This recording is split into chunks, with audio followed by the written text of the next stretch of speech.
ان کو بھی کاٹو، ادھر سے بھی اکھاڑو اور گملے کے پیچھے سے بھی۔ وہ حسب عادت نورا کے سر پر کھڑے ہو کر کیاریوں کی کانٹ چھانٹ کروا رہی تھی۔ ہفتے کا دن تھا اور وہ اس کا آج آف ہوتا تھا، سو وہ ان 2 چھٹیوں میں گھر کے سارے نظر انداز رہ جانے والے کام کیا کرتی تھی۔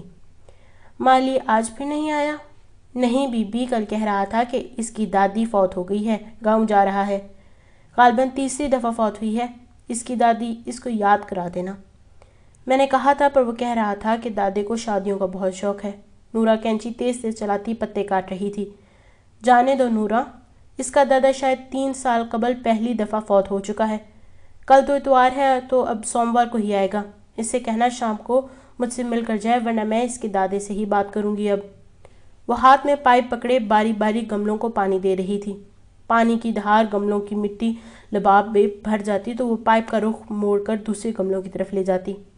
گملوں اور کیاریوں میں آگے پودوں پر سے دھول اترنے لگی تھی۔ لہلہاتا ہوا سبز رنگ نکھر گیا تھا۔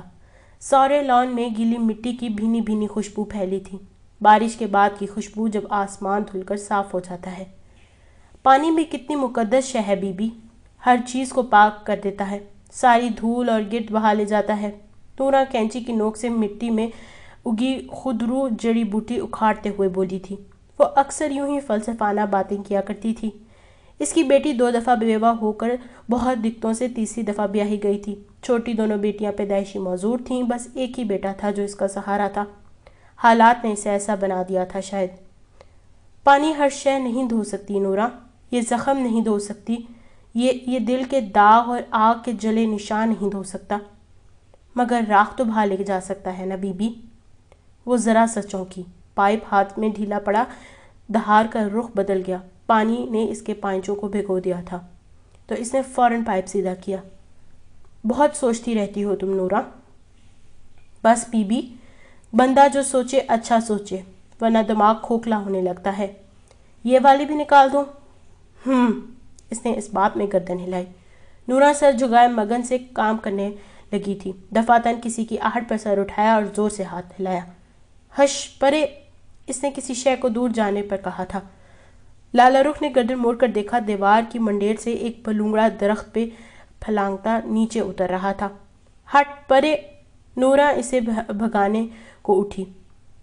کیا کر رہی ہو، مت بھگاؤ اسے، وہ پائپ کیاری میں ڈال کر خفگی سے کہتی بلی کے بچے کی طرف آئی جو درخت کے تنے کے ساتھ چوکنا سا بیٹھا تھا۔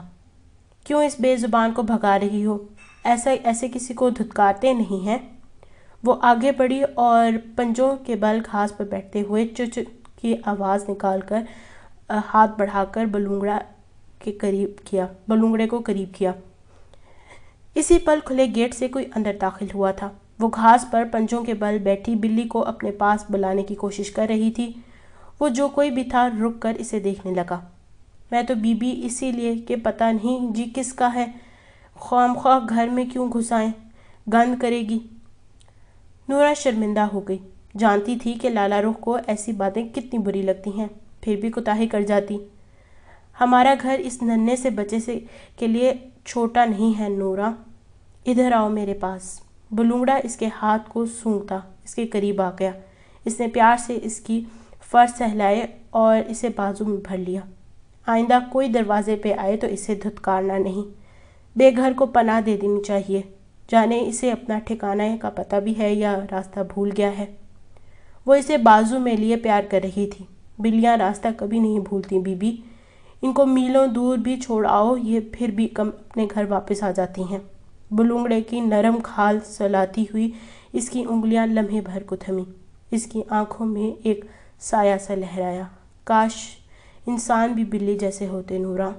نورا چند لمحوں خاموش ہو گئی، پھر یکدم سے اٹھتے ہوئے لالا رخ کا کندھا ہلایا۔ بی بی صاحب، اس نے چونک کر سر اٹھایا۔ گیٹ کے ساتھ کوئی کھڑا تھا، اونچا لمبا اسمارٹ سا شخص، جینز کے اوپر گرے جیکٹ میں ملبوس۔ اس کے قدموں کے قریب 2 بھاری بھرکم سوٹ کیس رکھے تھے۔ وہ بلونگڑے کو بازو میں لیے دروازے کو دیکھتے ہوئے اٹھی۔ اس کی آنکھوں میں اچنبھا سا ابھرا تھا۔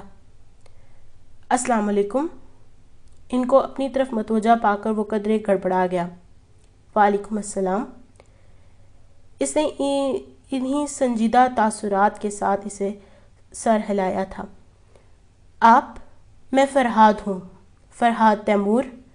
یزدانی صاحب سے بات ہوئی تھی ان کی انیکسی کرائے پر لینے کے لیے، وہ سنبھل کر اب خوش دلی سے بتا رہا تھا۔ اچھا، اس نے سر ہلا دیا۔ ابا میاں کا نیا کرایہ دار، یہی سوچ کر وہ نورا کی طرف پلٹی۔ ان کو انیکسی میں لے جاؤ، چابیوں کا گچھا انیکسی کے برآمدے میں میز پر رکھا ہے۔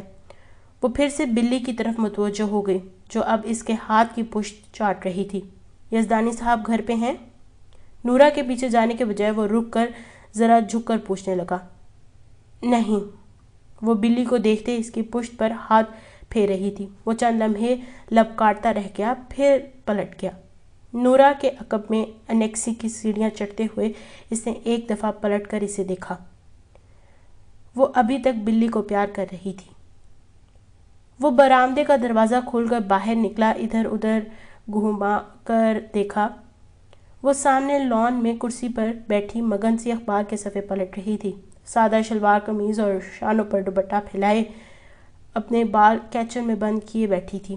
وہ دنیا بھر سے لا تعلق سی لگ رہی تھی۔ وہ برآمدے کی سیڑھیاں اتر کر لمبے لمبے ڈگ بھرتا لان کی طرف آ گیا۔ صبح بخیر۔ اس کے مقابل پڑی کرسی کی پشت پر ہاتھ رکھے وہ مسکرا کر بولا تو لالا رخ نے ذرا سا چونک کر سر اٹھایا۔ صبح بخیر۔ وہ سرسری سا اسے دیکھ کر بھی اخبار کی طرف متوجہ ہو گئی۔ اگر آپ برا نہ منائیں تو میں ادھر بیٹھ سکتا ہوں؟ بیٹھ جائیے۔ وہ اب انہماک سے اپنا پسندیدہ کالم پڑھ رہی تھی۔ وہ کرسی کھینچ کر بیٹھ گیا۔ میں فرحاد ہوں، بنیادی طور پر ایک انجینئر ہوں اور فی الحال اتنا اچھا گھر ملنے پر بے حد خوش ہوں۔ نائس۔ لالا رخ کا چہرہ ابھی تک اخبار پر جھکا تھا۔ رات میں جلدی سو گیا، یزدانی صاحب سے ملاقات نہیں ہو سکی۔ کب تک آ جائیں گے وہ آج؟ وہ اپنے دوست کے ساتھ کسی کے گھر گئے ہیں، دوپہر تک ہی آئیں گے۔ اب کے لالا رخ کی پیشانی پر ننھی سی سلوٹ پڑی تھی، یوں جیسے اس کے مطالعے میں دخل ہوتے شخص سے اس کو کفت ہو رہی تھی۔ دوپہر کو آ کر تو وہ آرام کریں گے، پھر میں شام کو ہی مل لوں گا۔ وہ خود کلامی کے انداز میں بولا۔ یہی کر لیجئے گا۔ اس گھر میں صرف آپ دونوں رہتے ہیں؟ چند لمحے کی خاموشی کے بعد وہ رہ نہ سکا اور تذکرہ کر اٹھا۔ جی فی الحال۔ کسی اور کو رہنے آنا ہے کیا؟ اس کی بات سے وہ یہی سمجھا تھا۔ لالا رخ نے ذرا سا چونک کر اسے دیکھا اور پھر ہولے سے سر جھٹکا۔ شاید۔ وہ چند لمحے خالی خالی نگاہوں سے اس کا چہرہ دیکھے گئی، پھر اس کے چہرے سے ہوتی اس کی نگاہ بھٹک کر آسمان تک چلی گئی۔ اس نے نفی میں سر ہلایا۔ نہیں، کسی کو نہیں آنا۔ آپ یزدانی صاحب کی بیٹی ہیں غالباً؟ لالا نے نفی میں سر ہلایا۔ تو پھر؟ وہ ذرا حیران ہوا۔ میں ان کی بہو ہوں۔ اوہ! اس کی آنکھوں میں واضح حیرت ابھری۔ آپ کے ہسبینڈ کدھر ہیں؟ وہ چند لمحے خاموشی سے اسے دیکھتی رہی، پھر دھیرے سے گردن جنبش دی۔ وہ ادھر نہیں ہیں۔ تو کدھر گئے؟ جہاں کوئی اپنی مرضی سے نہیں جاتا اور جہاں جانے والے واپس نہیں آتے، کسی دوسری اندیکھی دنیا میں رہ جاتے ہیں وہ کہتے کہتے کھو سی گئی تھی۔ اوہ آئی ایم سوری۔ اس کے چہرے پر تاسف کھل گیا۔ خیر۔ وہ ایک زور کا سانس لبوں سے خارج کر کے پھر سے اخبار کی طرف متوجہ ہو گئی۔ وہ چند ثانیے بہت ملال سے اسے دیکھتا رہا، پھر ذرا ٹھہر کر بولا۔ کتنا عرصہ ہو گیا؟ کس کو؟ لالا نے سر اٹھایا، اس کے چہرے پہ ناسمجھی تھی۔ آپ کے ہسبینڈ کو؟ اس نے لالا کی دکھ کی پیش نظر فقرہ ادھورا چھوڑ دیا۔ 8 سال ہو گئے۔ یزدانی صاحب کے ایک ہی فرزند تھے؟ جی۔ وہ پھر سے کالم پڑھنے لگی۔ وہ تو بہت دکھی ہوں گے پھر۔ یہاں ہر شخص دکھی ہے فرحاد صاحب، سب کو اپنے اپنے دکھ لگے ہیں، خوش تو کوئی بھی نہیں ہے۔ مگر جوان اولاد کا بکھر جانا بہت بڑا دکھ ہوتا ہے۔ دکھ کا کوئی پیمانہ نہیں ہوتا کہ ماپ لیں کون سا دکھ بڑا ہے اور کون سا چھوٹا۔ ہر دکھ اپنی جگہ ہوتا ہے اور ہر شخص کو اپنا دکھ زمین اور آسمان سے بڑا لگتا ہے۔ صحیح کہا آپ نے، ہر دکھ کی اپنی جگہ ہوتی ہے، وہ گہری سانس لے کر بولا۔ صبح کی ٹھنڈی ہوا اس کی سانس میں شامل ہو گئی تھی۔ بچے ہیں آپ کے؟ اور پوچھنے کے بعد اسے لگا اس نے کوئی غلط بات کر دی، کیونکہ لالا رخ کے چہرے پر یکدم بہت سارا کرب ابھرا۔ اس نے جھٹکے سے گردن اٹھا کے فرحاد کو دیکھا، لب بھینچے وہ جیسے بہت کچھ ضبط کر گئی۔ وہ نادم ہو گیا۔ سوری، میں پرسنل ہو گیا تھا، مجھے نہیں پوچھنا چاہیے تھا۔ میرے 2 بیٹے تھے، ایک 5 سال کا، ایک 3 سال کا، مگر حادثے عمر دیکھ کے تو نہیں ہوتے۔ وہ حادثہ ہوا اور ان دونوں کو اپنے باپ کے ساتھ بھاگ لے گیا۔ اب اگر آپ کو کچھ اور نہیں پوچھنا تو میں جاؤں؟ وہ اخبار گویا پٹکنے والے انداز میں میز پر رکھ کر اٹھی اور اندر کی طرف بڑھ گئی۔ سنیے، وہ پکارا تھا۔ وہ برآمدے کے ستون کے قریب رکی اور پلٹ کر اسے دیکھا۔ اگر آپ کو ملازموں کی پریشانی ہے تو ہماری ملازمہ آپ کے سارے کام کر دے گی، میں اسے بھیج دیتی ہوں ابھی۔ نہیں، ہاں، میرا مطلب ہے آپ اسے بھیج دیں، مگر ایک بات۔ وہ کرسی سے اٹھتے ہوئے بولا۔ وہ وہیں ستون کے ساتھ رکی کھڑی سوالیہ نظروں سے اسے دیکھ رہی تھی۔ ایک بات کہنا تھی آپ سے۔ کہیے، میں سن رہی ہوں۔ حادثوں کا مقصد انسان کو مزید مضبوط بنانا ہوتا ہے، نہ کہ یہ کہ وہ مسکرانا ہی بھول جائیں۔ کبھی کبھی انسان کو مسکرا لینا چاہیے، ورنہ مسکراہٹ اجنبی ہو جاتی ہے اور اس اجنبیت اور شناسائی کے کھیل میں انسان خود کھونے لگتا ہے۔ آپ کی ٹریجڈی قابل ربط ہے، مگر کبھی کبھی مسکرا دیا کریں۔ لالا رخ نے ایک خاموش لا تعلق نگاہ اس پر ڈالی اور پلٹ کر برآمدے کے زینے چڑھنے لگی۔ وہ خاموشی سے اسے جاتا دیکھ رہا تھا۔ چائے؟ اس نے یک لفظی اطلاع دیتے ہوئے چائے کا مگ ابا میاں کے صوفے کے پیچھے رکھا اور اپنا مگ لیے آتش دان کے قریب بچھی جھولنے والی کرسی پر آ بیٹھی۔ کرایہ دار سے ملاقات ہوئی تمہاری؟ ریموٹ سے ٹی وی آن کرتے ہوئے یاد آنے پر پوچھنے لگے۔ جی۔ کیسا لگا تمہیں؟ پتہ نہیں، مجھے انسانوں کی پہچان نہیں ہے۔ سب ایک سے نہیں ہوتے لالا رخ، انہوں نے نرمی سے اسے سمجھانا چاہا تھا۔ مجھے تو سب ایک سے ہی لگتے ہیں ابا میاں، کیونکہ جو میرے ساتھ ظلم کر گئے میں نے ان کے چہرے نہیں دیکھے، سو مجھے ہر چہرے کے پیچھے انہی کا چہرے کا گمان ہوتا ہے۔ وہ چائے کے گھونٹ بھرتے ہوئے بہت دھیمی آواز میں بولی تھی۔ اللہ جلد حساب لینے والا ہے۔ ان سے حساب لے بھی لیا گیا تو مجھے کیا ملے گا ابا میاں؟ ان پر قیامت بھی ٹوٹ پڑی تو مجھے کیا پتہ چلے گا؟ میں تو ان کو جانتی بھی نہیں ہوں۔ پھر بھی حساب تو ان کا ہوگا نا، اس دنیا میں نہ صحیح تو اگلی دنیا میں صحیح۔ قیامت بہت دور ہے ابا میاں، ہر شخص کی قیامت اس کی موت کے ساتھ آ جاتی ہے۔ انتظار کرو، ان کی قیامت بھی آ جائے گی۔ لالا رخ نے جواب نہیں دیا، چپ چاپ چائے کے گھونٹ بھرتی رہی۔ جانتی تھی کہ ابا میاں جو باتیں کہہ رہے تھے وہ اسے کم اور خود کو تسلی دینے کے لیے زیادہ تھیں۔ اندر آ سکتا ہوں؟ اد کھلے دروازے پہ مدھم دستک کے ساتھ وہ بولا تو دونوں نے سر اٹھا کر دیکھا۔ فرحاد تیمور چوکھٹ میں کھڑا، جینز پہ سویٹر پہنے، ہمیشہ کی طرح فریش اور وجیح۔ آؤ آؤ بیٹا، میں تمہارا ہی انتظار کر رہا تھا، ابھی نورا کو بلانے ہی لگا تھا، کب سے بھیجا ہے اور پلٹ کر نہیں آئی۔ ابا میاں گرم جوشی سے اٹھے اور آگے بڑھ کر اسے مصافحہ کیا۔ وہ بہت ادب سے جھک کر ان سے ملا۔ لالا رخ نے ایک لا تعلق سی نگاہ اس پر ڈالی اور ٹی وی اسکرین کو دیکھتے ہوئے چائے کا گھونٹ بھرنے لگی۔ بس شاور لینے میں دیر ہو گئی، دوپہر میں اسی لیے نہیں آ سکا کہ آپ کی تھکن کا خیال تھا، بہت معذرت۔ وہ ان کے ساتھ بڑے صوفے پر ہی بیٹھ گیا، البتہ بیٹھتے ہوئے اس نے ایک نظر لالا رخ پر ضرور ڈالی تھی۔ السلام علیکم۔ ساتھ ہی شائستگی سے سلام بھی کیا، جس کا جواب اس نے سر کی جنبش کے ساتھ زیر لب اسے دیا اور ٹی وی دیکھتی رہی۔ تو میاں انیکسی کیسی لگی تمہیں؟ بہت زبردست۔ آپ نے اس کی رینوویشن تو بہت ہی کمال کی ہے. میں خود کو آپ کے زیر حال محسوس کر رہا ہوں. ارے یہ تو میرا فرض تھا. مجھے خوشی ہے کہ تمہیں گھر پسند آیا. ابا میاں واقعتاً بہت خوش تھے. لالا رخ کی نگاہیں ٹی وی اسکرین پر جمی تھیں. پسند تو چھوٹا لفظ ہے جی، اور نہ صرف گھر بلکہ مجھے اس گھر کے خالص سے مکین بھی بہت پسند آئے ہیں. اچھا. ابا میاں ہنس دیے. میں نے ممی کو صبح ہی فون کر دیا تھا کہ اب وہ جلد از جلد اپنی بہن کی خدمتوں سے فارغ ہوں اور میرے پاس ادھر آ جائیں. میری خالہ اصل میں بیمار ہیں اور ان کے بچے نہیں ہیں تو ممی ان کے پاس رہ رہی ہیں آج کل. اوہ آئی سی. اللہ انہیں شفا دے. کب تک آ جائیں گی تمہاری والدہ؟ بس انکل 1-1.5 ماہ تک. خالہ کی اوپن ہارٹ سرجری ہے. جیسے ہی وہ صحت یاب ہوں گی ممی واپس آ جائیں گی. وہ یزدانی صاحب سے اب انکل پر آ گیا تھا مگر لالا رخ ان دونوں سے قطعاً بے نیازی سے ٹی وی دیکھ رہی تھی. چلو یہ تو اچھا ہو جائے گا.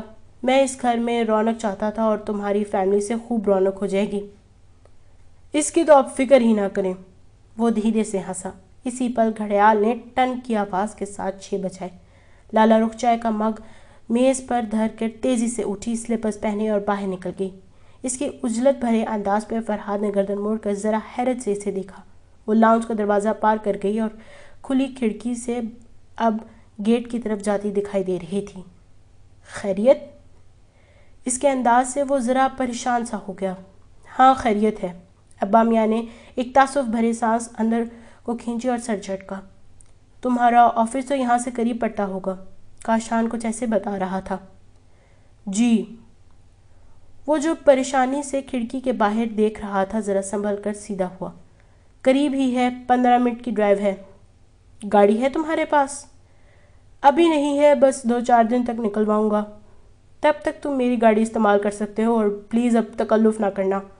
اگر تم میری گاڑی استعمال کرو گے تو مجھے خوشی ہوگی. جی میں بالکل تکلف نہیں کروں گا. جب بھی ضرورت پڑے گی ڈھیٹ بن کر فوراً چابی مانگنے آ جاؤں گا.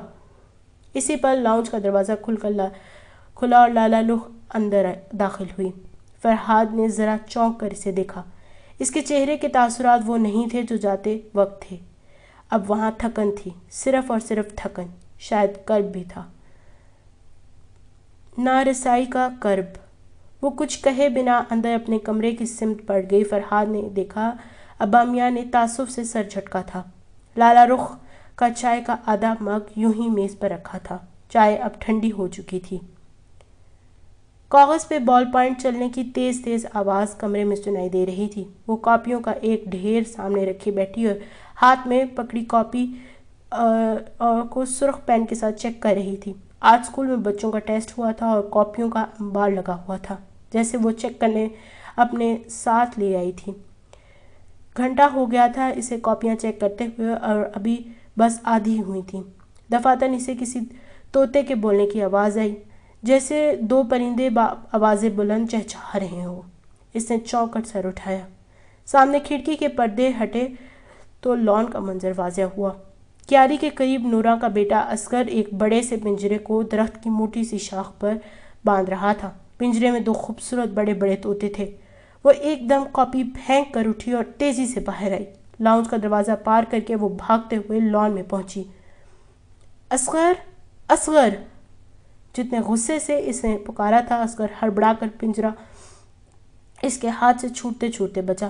بمشکل اس نے اسے سنبھالا. جی باجی. وہ ذرا سہم گیا تھا. یہ کیا کر رہے ہو؟ وہ غصے سے کہتی تیزی سے اس کے قریب آئی. وہ جی یہ پنجرا باندھ رہا تھا اوپر. کوئی ضرورت نہیں ہے. اور یہ طوطے کہاں سے پکڑے ہیں؟ وہ کمر پہ ہاتھ رکھے جرا کر رہی تھی.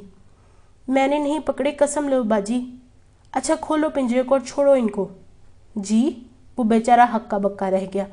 میں کہہ رہی ہوں پنجرا کھولو، ان طوطوں کو اڑاؤ. پر باجی یہ تو صاحب کے ہیں، میں کیسے؟ جس کے بھی ہیں انہیں پنجرے سے باہر نکالو اور ورنہ وہ اندر مر جائیں گے. تمہیں کیوں نہیں سمجھ آتی؟ اسے حد درجے کی کوفت ہو رہی تھی. باجی یہ باہر کے طوطے ہیں، بہت مہنگے ہیں. صاحب تو مجھے جان سے مار ڈالیں گے اگر میں نے وہ صاحب آ گئے، آپ خود ہی ان سے بات کر لو. وہ ہلکا سا وہ ہکلا کر کہتا تھا۔ جلدی جلدی پنجرہ باندھنے لگا۔ وہ غصے سے بل کھاتی پلٹی اور سامنے فرحاد چلا آ رہا تھا۔ شام بخیر، میں کافی دیر سے آپ کی گفتگو سن رہا تھا، سوچا ذرا مداخلت کر کے اس غریب کی جان بچا لوں۔ میرے طوطوں سے کیا دشمنی ہو گئی آپ کو؟ وہ مسکراتے ہوئے اس کے سامنے آ کھڑا ہوا۔ فرحاد صاحب، اس نے سنجیدہ نگاہوں سے اسے دیکھا، ان طوطوں کو آپ نے پنجرے میں بند کیا ہے؟ جی، اس نے سر اس بات میں ہلایا۔ کیا میں پوچھ سکتی ہوں کیوں؟ شوق کی کوئی وجہ نہیں ہوتی، ویسے یہ بہت قیمتی طوطے ہیں، پاکستانی روپیوں میں 5-6 لاکھ سے کم نہیں ہوں گے۔ آپ نے انہیں خریدا ہے؟